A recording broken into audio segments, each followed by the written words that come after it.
Hey guys. I have been waiting for so long to write this episode, and by waiting, I really just mean putting it off because it's a really difficult topic for me. It's just maybe not difficult, but it's loaded. There's a lot to it. So because of that loadedness, I feel like I can give you the most insight. Over the years, I have had a roller coaster of an unhealthy relationship with food. At 26 years old, my relationship with food is finally something that I'm proud of. So look forward to the light at the end of the tunnel at the end of the video. But let's go back to the beginning because I think you need some context to understand the depth of my food issues. So let me describe it to you. I'm trying to think of the first time that I thought I should go on a diet. So I noticed a little pudge around my stomach when I was 10 years old. Both my mom and my grandmother were on Weight Watchers, which was a super popular diet at the time. So I took one of their little cards, and they're points tracker cards, and I took it with me to school, and I would count points and attribute points values to each food I ate to make sure I stay under a certain requirement for each day. I also took to doing workout videos, so I would do several consecutive workouts on demand when Comcast On Demand had those little 10-minute workouts. And I would just do them on the floor in my parents' room while they were at work. I felt like I was an overachiever on the days that I could fit in as many workouts as possible and when I could keep my Weight Watchers points as low as possible. I started to give myself the idea that I shouldn't eat unless I exercise it off. So everything I was putting in my mouth, there should be also exercise to counterbalance it, ignoring the fact that we necessitate calories just to exist. I was barely chubby at all, maybe a little bit. I was a little chubby, but the phrase "I'm fat" became part of my vocabulary on a heavy rotation. I would say it every day. When I was 12 years old, I began reading the book series and now popular TV series and one of my favorite, Gossip Girl. So the books paint the main character, Blair Waldorf, as the perfect individual. And I don't mean perfect like she schemes and she has this mischievous side, but I mean perfect like she's very beautiful and elegant and stylish and popular and bulimic. The TV series that came out later played down Blair's bulimia. It shows it a few times, but I think they probably put it on TV less often because it's so obviously a bad influence on a young audience. The books definitely get way more in the weeds of highlighting how purging her food after every time she ate kept her thin and beautiful. So I decided that bulimia would be the best of both worlds because I could eat whatever I wanted and just remove the calories afterwards, so I didn't have to restrict the way I started thinking I should restrict. For anyone who has never purged, and I hope as many of you as possible haven't, it isn't easy, and it definitely is not glamorous crouching on your knees on your bathroom floor with your toothbrush down your throat trying to bring up the food you ingested. It makes your eyes red and glassy, gives you a headache, food comes out your nose. It gives you bad breath no matter how many times you brush your teeth and no matter how many sugar-free mints you chew in a day. I just constantly ate mints and chewed gum and I could still always barely just taste the bile. So that was gross and on purpose. It is gross and it shouldn't be glamorized. Another thing, you have to initiate the purge like 10, 20, 30 times to bring up all the food, depending on how much you ate. And of course, I did not research what the stomach acids would do to my esophagus, would do to the enamel on the back of my teeth. The acids in our stomach are meant to pass through our digestive tract in one direction only, not to be coming up our throats all the time. I was very good at hiding it. As a teenager, I tried every fad diet. Sometimes I was skinny, sometimes I wasn't. That's the thing with diets, you yo-yo. I literally bought clothing ranging from a 0 to an 8, depending whatever I liked and what was on sale. The thing was, there was a chance I would wear it at some point within the next couple of months because I yo-yoed so often. And I know those sizes in general through an 8 are small, but keep in mind that I am petite and short, and it's not normal to vary that dramatically in sizes over short periods of time. It's indicative of a health problem. The yo-yo effect was partially because of the restrictive diets, which are all designed to fail. And the fact that when I got frustrated with the diet or frustrated with myself, I would binge on highly caloric foods and attempt to purge it all after and usually I couldn't purge all of it. I would come home from sports, and I was super active, but I would come home from sports and eat a ton of peanut butter until my stomach was solid and hurt so badly, wash it down with cookies and cream ice cream, throw it all up and fall asleep on the couch. I would tell my family to hide the peanut butter after because I felt guilty and ashamed, and I didn't want to have access to it the next day when I lose control again. And I didn't tell them, of course, why. I just said, I can't stop eating peanut butter, hide it. And then the next day, I would literally go to my child brothers and say, where'd you put the peanut butter? I want it. And if they didn't tell me, I would get upset. Like, I will start looking for it. Binging was so weird because I would be binging while planning my workouts at the same time. I'd be like, oh, you can have that one more piece, but you need to start doing high knees as soon as you finish. And it's like I would be eating and planning how I was gonna get rid of the calories while I was eating. It was like the most bizarre thought process. Eventually, my parents and some of my friends realized it, so having been discovered, I started binging and purging more sporadically. I couldn't stop binging because my mentality was so restrictive that every time I would taste something highly caloric or salty or sugary, my brain would say, eat, eat, eat now as fast as we can, because I don't know when the next time I'm gonna have something like this will be. You're gonna starve for the next couple of days, or the restriction is what causes the binge. Constantly restricting yourself so harshly activates your survival instincts because your brain is just like, I just wanna eat to survive. And in my teens, like my later teens, right before college, all of my daily workouts, and they were intense, way too much cardio, just way too much everything, but they still couldn't compensate for the massive amount of calories I was taking in on a daily basis, so I started gaining weight. Just in time for college, so looking back now, I realized that I was not mentally or emotionally equipped to be living on my own because of my eating disorder. I started to learn more about food, and I completely stopped eating meat and started fluctuating between vegan, vegetarian, and pescatarian diets. Overall, it wasn't about what I was eating or not eating, it was about the hyper focus on food and the fact that I was thinking about it so much that I was creating so much stress and anxiety about it. I felt like eating was something that I couldn't control once I started or once I got in the zone, so I would log every single thing I ate on the app MyFitnessPal. Then I would be so stressed about logging it and not meeting my desired numbers. Like I would say, oh, you're gonna eat 800 calories today. And then I'd be hungry because that's a ridiculously low amount of calories. Then I would go binge and not include the binge in the app because I didn't want to mess up the day. In the app, it's so twisted, you see, but it's all based on this very restrictive, problematic mentality. I would lie to the app, like I would eat 20 spoons of peanut butter and log 3. Sometimes I would do jumping jacks, high knees, planks, in the middle of scarfing down a whole box of pasta covered in olive oil and Parmesan cheese. Like I would stand up and eat and work out while I was eating in my college dorm. Then my junior year, I lived abroad by myself in France, and I was super isolated. So the eating disorder came back with a vengeance, because there's this thing with eating disorders where you do it when you're alone. So I was alone a lot. I gained 50 pounds over the course of a few months. What I needed most was a perspective shift. In 2016, I had a spinal surgery, which I talked about in one of my previous episodes, I think the jealousy episode, and it just really dramatically changed the way that I felt towards and treated my body. It finally made me realize that I'm not invincible and my health is something that's fragile. I think every teenager has this attitude that they can trash their body and it's going to recover, because it almost always does, but that's how accidents happen. It causes permanent damage.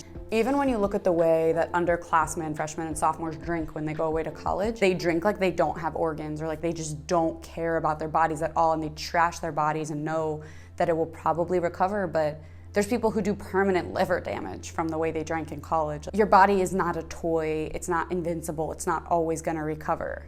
And I think it took my surgery after college to realize that my eating disorder habits were destroying my body.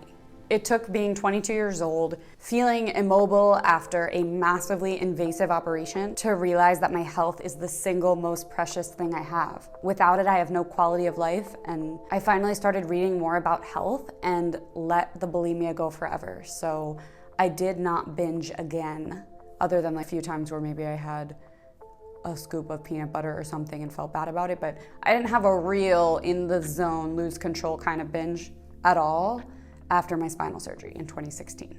So the bulimia was gone, but big changes, mentality, perspective shifts don't happen overnight. Although I stopped binging and purging, I stopped logging my food, I still allowed food to control my behavior. I still felt insanely guilty if I indulged in a piece of cake after dinner. I still found it difficult with sweet things and oily things and salty things to have just one, so I restricted like crazy. Restricting is a type of diet, and I want you to understand that diets work on willpower. Willpower is finite, so no matter how motivated you are, you eventually become ego depleted and indulge in whatever it is that you actually desire. This is why restriction and fad diets don't work. I'm sure you heard that before, but you still think you want to go on keto or something when you heard someone say it works. Besides the fact that keto is horrible for your kidneys and your other organs, and it just doesn't give you the vitamins and minerals that you need, just don't even think about it because it's not a permanent solution. The diet industry profits immensely from the fact that we're addicted to highly processed foods and foods devoid of fiber. So the types of foods we're addicted to don't trigger satiety. They make us feel like we're constantly hungry and we constantly need to go back for more because they're not the foods our bodies are evolved to eat. So if I wake up in the morning and eat 4 Pop-Tarts, for example, I've just eaten 840 calories of sugar, garbage, no fiber, just chemicals really. And my body's not gonna feel full because my body doesn't even recognize that as food. So it's gonna have an insulin dump as soon as it hits my small intestine and I'm gonna wanna eat again, but I'm already 800 calories deep for the day. And these types of foods are a problem. And they cause dangerous problems in people. Our bodies are designed to eat intuitively, and these types of foods undermine that. So we're not able to eat intuitively. There was no such thing as Weight Watchers. There was no such thing as keto and South Beach and Atkins, and none of these things existed even 100 years ago. But this is all industrialized, highly processed food messing with the way that we eat and the way that our brains and bodies work and making it impossible to self-regulate.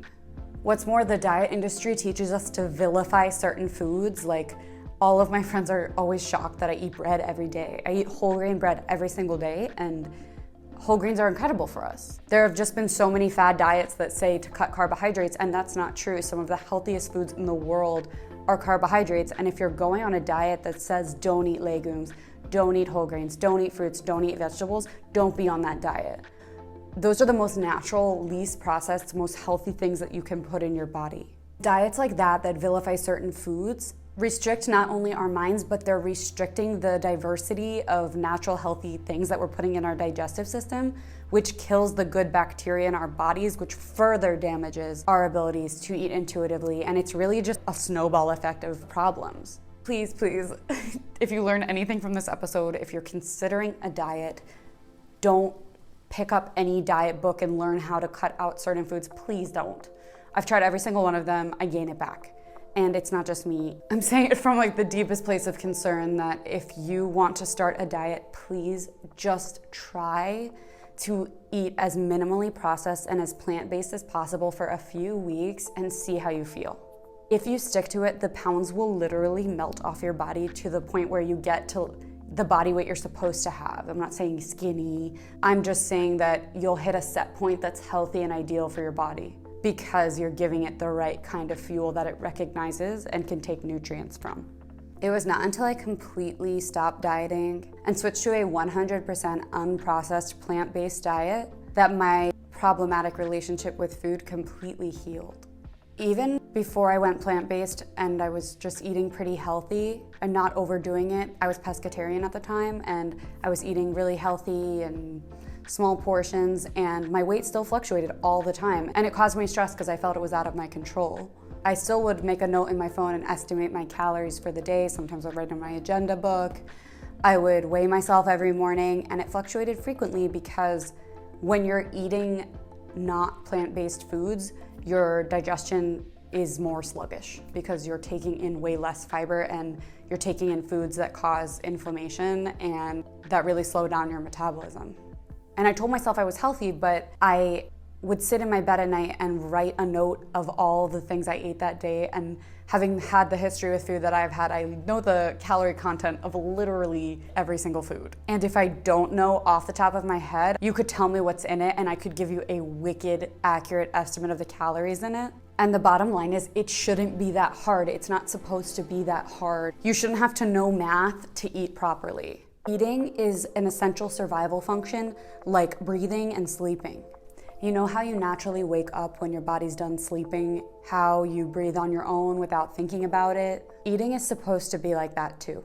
We evolved to eat intuitively on highly fibrous plant foods. We didn't evolve to eat highly addictive processed foods because these foods are engineered. They're full of chemicals, full of preservatives that have so many known and unknown effects on our bodies. In addition to those, we're eating animal products that are also almost always modified, and they're devoid of fiber and full of antibiotics, hormones, and other crap that I don't even care to mention, or like a ton of sodium, but that's the only thing. I don't want to get into that. It's not the point today. I just want to share this information because if any of you are struggling out there, I could never imagine a time where I would just eat for health and it tastes so incredible and where I wouldn't feel deprived. And that's the time I'm in right now. I could never imagine a time where I'm just eating for what a food does for me. I eat a tablespoon of flax seeds every single day, usually mixed into peanut butter or smoothies or in salad dressing or on top of vegetables, oatmeal, anything. Because they're full of amazing nutrients like omega-3s and high quality fiber. A few years ago, I would have never eaten something like flax seeds because I would have called it a waste of calories. My goal was only to keep my calories low, so I thought 100 calories of tortilla chips would be just the same as 100 calories of carrots, and the fact is that's just not how our bodies work. I was stingy as hell about calories because I was addicted to processed foods and I wanted to increase my pleasure intake. I would get angry at people if they put oil on top of my food. Not angry, but I would be upset, or I would try to get around eating it. I wouldn't want to eat it. If I was eating 200 calories, I wouldn't want to waste it on oatmeal. I'd rather eat French fries, and that's just not health. The pleasure foods that we're taught to crave and the ones we should be eating on cheat day. First of all, who are you cheating on? You're cheating on yourself, but these pleasure foods make it impossible for you to regulate your own appetite because they confuse the crap out of your body. How are you going to think that an apple tastes sweet if you only eat hyper processed sugar? If you're eating sweet tarts, how is an apple gonna taste sweet? Or I don't even know, I don't eat candy. Butterfingers. That was never my vice. When I was binging, it was like cake. I wanted decadent desserts. I never liked candy, but if you're eating anything that's hyper fake sweet, real sweet just won't taste sweet to you because your threshold is higher. You've developed an unrealistic, unnatural tolerance that's gonna distort what you enjoy. So I don't plan my food anymore. I don't log my food anymore, and I don't starve myself, ever. I don't overdo it and I don't underdo it. I don't award myself a badge of honor for skipping meals. I eat whole, clean, really delicious food every single time I feel hungry. And if that's at 9 p.m., I'm still gonna cut up some fruit and have some nuts or whatever. I'm still gonna eat it. And yes, I sought the information because I got so much conflicting information, but studies have shown that eating late at night does cause more weight gain than eating in the morning because our metabolisms go along with our circadian rhythms. So the times our brains are sleepy and secreting melatonin, our metabolisms are slower. But if I'm hungry at 9 p.m., I can still eat something super healthy, and because my digestive system is working as it should be, I'm not gonna gain weight. And I don't have to live in fear of gaining weight all the time and have rash behavioral changes to try to maintain my weight, because it just isn't supposed to be that hard, and I don't want it to be that hard for anyone. And when I say I'm eating clean, I mean no animal products at all, no processed foods, no added fats, no added sugars. I eat so many whole grains, legumes like beans, vegetables, fruit, nuts, You have no clue how many inexpensive and incredibly delicious and satisfying meals you can make with beans until you try. They're so high in protein and fiber and so versatile. They're literally a perfect food. I think the only bean I ever ate was chickpeas until I got older. Yeah, I can't really even think of another time I ate beans. When I'm lazy in the morning, I open a can of no salt added beans and I mix the beans with whatever spices I feel like, and then I take a scoop of hummus, mix it all together, put a piece of whole grain toast in the toaster and put it on top. This breakfast takes all of 1.5 minutes. It tastes amazing, it's so filling, and it's full of protein. I don't get hungry for hours after, and I definitely don't experience that insulin crash because none of these foods are processed and they're so fibrous. Let's say instead I were to eat a grilled cheese or a piece of white bread with cheese on it. So the white bread is already super processed, so my body has no work to do. I'm gonna eat the white bread, it's gonna convert to insulin, just a sugar dump in my intestines. It's not gonna give me energy for very long. And the cheese will back up my digestive system. As most people know, cheese causes constipation and high levels of fat in the blood, and it causes your body to store fat. There's literally no benefit of eating those foods. And I loved grilled cheese. I would ask for it all the time. It was a big comfort food, and it's a comfort food because the sugar and the fat and everything is an addiction. That meal is full of calories and absolutely devoid of nutrition. I just can't overemphasize how much incredible variety you can make with plant foods only. My diet is way less repetitive now than it ever was before. I've been making an effort to post what I eat on Instagram, so check that out if you need some inspiration. But I'm pushing plant-based because it solved my eating disorder, but more than that, it just gives you a better quality of life and better health, and you feel better. If you're interested, that's awesome. Don't feel like you have to make a drastic change right now. I'm talking to you about where I am now after 10 years of fluctuating. Just take baby steps. Whenever you buy something or you're about to buy something, flip it over and check out the ingredients. If it has a bunch of added sugars and code names for sugars and added fats and chemicals, put it back. Substitute meat for a vegetable alternative whenever it's possible for you. Substitute dairy for nut-based alternatives when you can. If you are buying my one true love, peanut butter, check out the ingredients panel and make sure that the ingredient says peanuts, not peanuts, palm oil, sugar, and salt, just peanuts. Stop adding salt, sugar, and oil to the things you cook for yourself. Your food might seem bland at first. For me, even once I was eating really healthy, I would douse everything in garlic salt. And I was like, I need to stop eating so much salt because I'm retaining water. I feel bloated, it's just not good for you. So when I started cutting back on garlic salt, I felt like my food wasn't good for like 2 weeks. And after 2 weeks, maybe 3, I put some salt on. I was like, it doesn't matter if you're bloated today. Put some salt, and it just tasted too salty. And I realized, oh, I adjusted, and the food I've been making has been tasting good. I didn't even notice. But another good thing if you're trying to cut back on salt or oil is just figure out a spice combination that really does it for you, and that's a really good distraction. So for me, I love nutritional yeast because it has that cheesy Parmesan cheese vibe. So if I have vegetables and I really want to make them salty, I'll just put a lemon squeeze and nutritional yeast, and that'll do it. If it's a cold salad, vinegar usually does it, because if there's salt and vinegar on something, you can really only taste the vinegar because it's overpowering. So if you have a salad and you put a squeeze of lemon juice, vinegar, and hummus or baba ganoush and mix it, you're not gonna notice that you didn't add salt or pepper or whatever you like. There's so many spices, and try them all out. They are so healthy for you. The goal is to start craving cleaner food. The goal is to shift your mentality so that you're eating to fuel your body instead of eating to please that little voice in your head that feels intense pleasure for 5 minutes while you're scarfing down a burger and french fries while your body suffers for 10 hours after that. This might sound weird, but I don't recommend going to your doctor for nutritional advice because most doctors are not trained in nutrition. I recommend going to a nutritionist or reading about plant-based diets, or just do some research and see what you find, and do some experiments on your own. Just incorporate more and see how you feel. Learn to pay attention to your body instead of stifling it and just being a slave to your cravings and your urges. And I grew up like that, and it just caused me so much unnecessary frustration and problems. I just want you guys to eat cleaner. It will do nothing besides improve your health, your quality of life. Not to mention it's much kinder to the planet if that's the thing that moves you. If you struggle with food, trust me, I feel for you. Deeply, deeply I understand.